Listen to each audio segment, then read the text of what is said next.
Buenas tardes a todos y gracias por vuestra asistencia. Hoy tenemos el placer de tener con nosotros a un conferenciante que ya ha estado en otra ocasión aquí, que en los últimos meses está colaborando con el sindicato, con la Unión Nacional de Trabajadores, Carlos Martínez Cava, abogado, y que en esta ocasión viene a hablarnos de un personaje bastante poco conocido, que es Gerardo Salvador Merino, un personaje del mundo nacional sindicalista del que yo hace tiempo oí hablar, pero del que se ha publicado muy poco. Yo solo recuerdo, aunque parece ser que hay algo más escrito por ahí que yo no conozco, yo solamente recuerdo dos artículos así realmente serios, uno en un libro de Eric Norling, La Falange Obrera, y otro en un número de la revista Aporte, dedicada a José Antonio Primo de Rivera, en el que también dedica un capítulo, creo recordar que Gustavo Morales, si mal no recuerdo, a Gerardo Salvador Merino. Parece ser que hay por ahí también incluso una tesis doctoral amplia, yo no la conozco, pero en cualquier caso es un personaje curioso. Es un personaje curioso porque dentro de ese mundo falangista de la guerra civil y de la posguerra civil se ha escrito mucho, pero hay poco escrito con rigor realmente, porque hay mucho complejo de franquismo, antifranquismo, etcétera. Mucho complejo azul también, incluso con el falangismo auténtico, ¿no? Hasta qué punto el falangismo quería ser en algunos casos más de izquierdas que de izquierda y cosas de estas que no se correspondían tampoco con la realidad, pero de lo cual se ha escrito mucho después. Y en este contexto, pues Gerardo Salvador Merino nos recuerda cómo se puede ser o intentar hacer una revolución nacional sindicalista sin esa izquierditis de algunos, ¿no? Parece que hay que ser el más antifranquista del mundo y el más izquierdista del mundo para ser un verdadero falangista. Bueno, pues ahí, como nos explicará Carlos, Gerardo Salvador Merino encaja bastante mal dentro de ese complejo, digamos, de algunos. Era una época compleja en la cual había falangistas de varias tendencias, que incluso dentro de una aparente coincidencia, en ocasiones no estaban ni siquiera coordinados, que es lo que sucedía, ¿no? en este caso, por ejemplo, ¿no?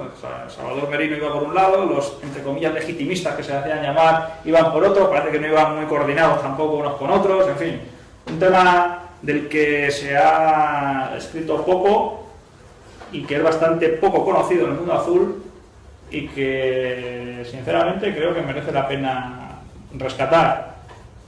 Carlos está preparando un libro sobre Gerardo Salvador Merino, con lo cual pocas personas, entiendo yo, más capacitadas que él para hablarnos de este personaje que hoy intentamos sacar del olvido, rescatar del olvido.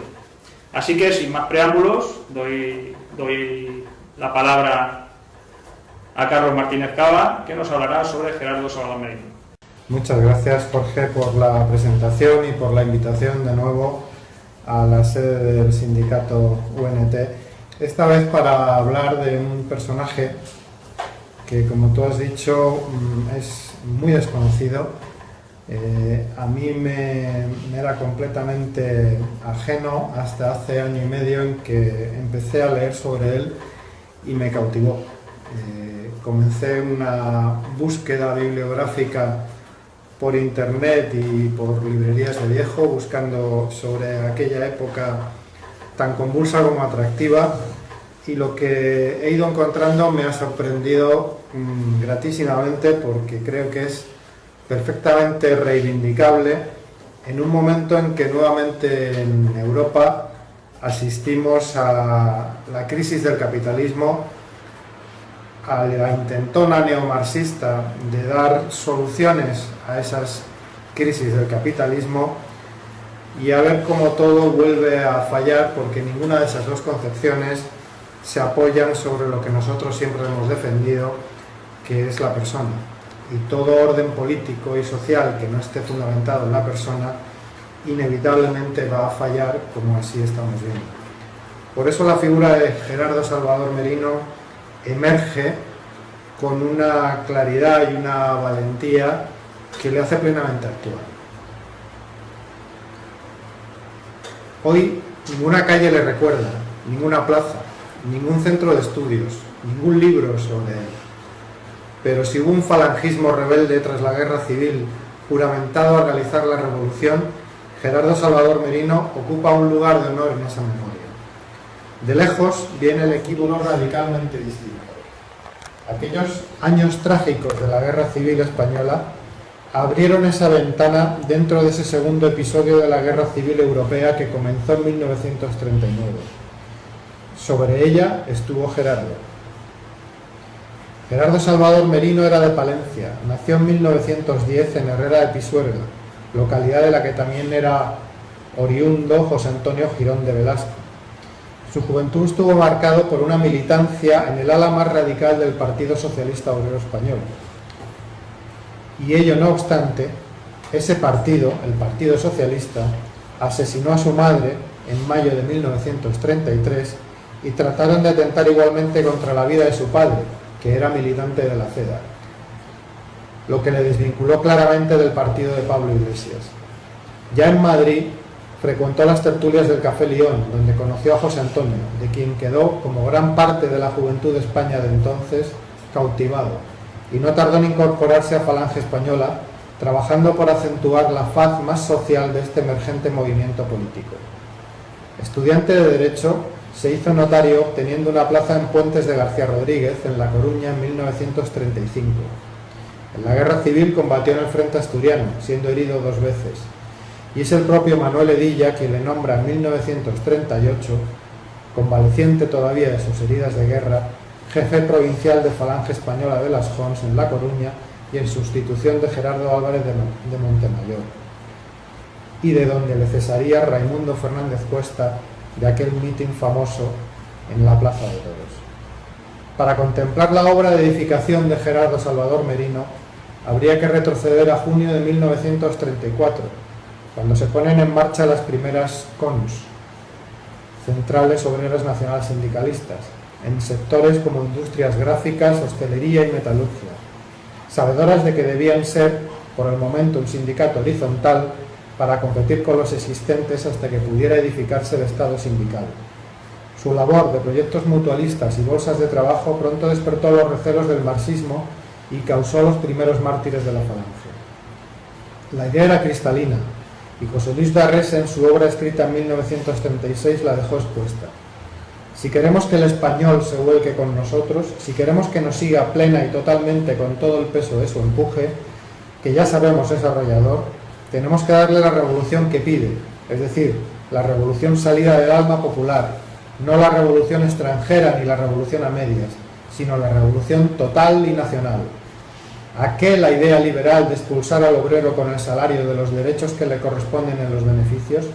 Cada fábrica, cada industria, cada comercio es una sociedad de productores en la que cada uno pone la aportación personal de su trabajo.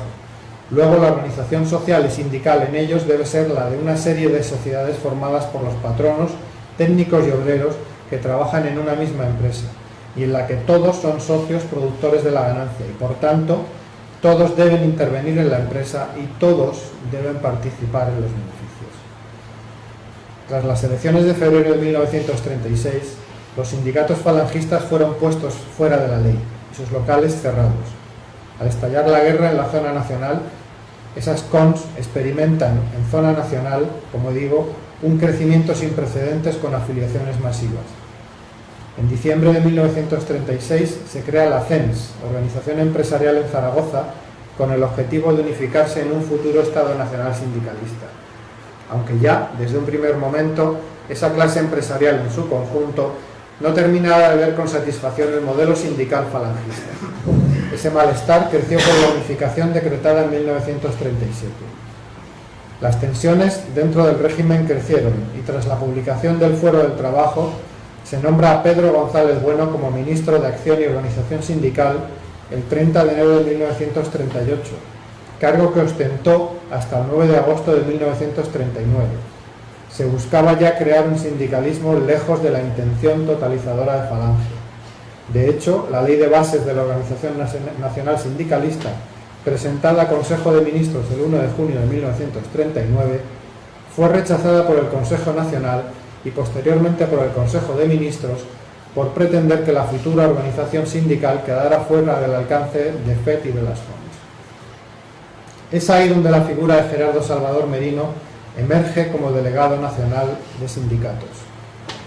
El 29 de septiembre de 1939 firma el decreto por el que se transferían a la Delegación Nacional de Sindicatos todos los bienes que habían sido incautados a los sindicatos de izquierda, unificándose así todo un patrimonio sindical. Su primera tarea fue redactar la herramienta legal que permitiera edificar ese Estado sindical, la Ley de Unidad Sindical, que vio la luz el 26 de enero de 1940, marcada por los principios de unidad, totalidad y jerarquía que llevaban ese sello inequívoco de Salvador Merino. Instauraba la triple condición económica, social y asistencial que le caracterizaría y que en la idea de Gerardo debía abrir las puertas a la dirección económica de la política económica del régimen por parte de la organización sindical mediante los sindicatos nacionales. Este, y no otro, fue el motivo de la defenestración de Gerardo Salvador Merino. Todo el desarrollo estructural de la organización sindical española se acomete tras su cese bajo la dirección de Fermín Sanz Orrio a partir del 18 de diciembre de 1941 y tras un breve interregno de Manuel Valdés Larrañaga. Antes de ello, y antes de esa sindicación obligatoria, Gerardo Salvador propugnaba a través del Servicio de Prensa y Propaganda Sindical una labor que hoy, en el siglo XXI, no podríamos calificar sino de puro gramscismo cultural. Así le leíamos: ir formando pertinaz y sistemáticamente un estado de convicción doctrinal colectiva que permita la atracción espontánea y sincera de las masas aún no incorporadas a los sindicatos. Nuestra labor propagadora no puede ser una loa sistemática de un orden cuyas ventajas materiales todavía estamos lejos de sentir, sino que ha de entrañar una misión educativa, casi docente, y ha de tener como fin esencial la creación de una verdadera conciencia nacional sindicalista, de un cuerpo de convicciones cuyas normas básicas han de ser la imposición por sugestión y por convencimiento de un espíritu de comunidad, de disciplina y de servicio, sin el cual toda tarea seriamente revolucionaria es inútil. Fruto de esa voluntad de pedagogía nace el diario Pueblo, y a través de él Salvador Merino difundía la idea de convertir la organización sindical en el gran factor ordenador de la economía social del Estado. Pero todo ello, ante el cambio del sentido de la Segunda Guerra Mundial y la desconfianza continua de los empresarios, provocó que Franco fuera pusiendo cortapisas a la autoridad del Delegado Nacional de Sindicatos.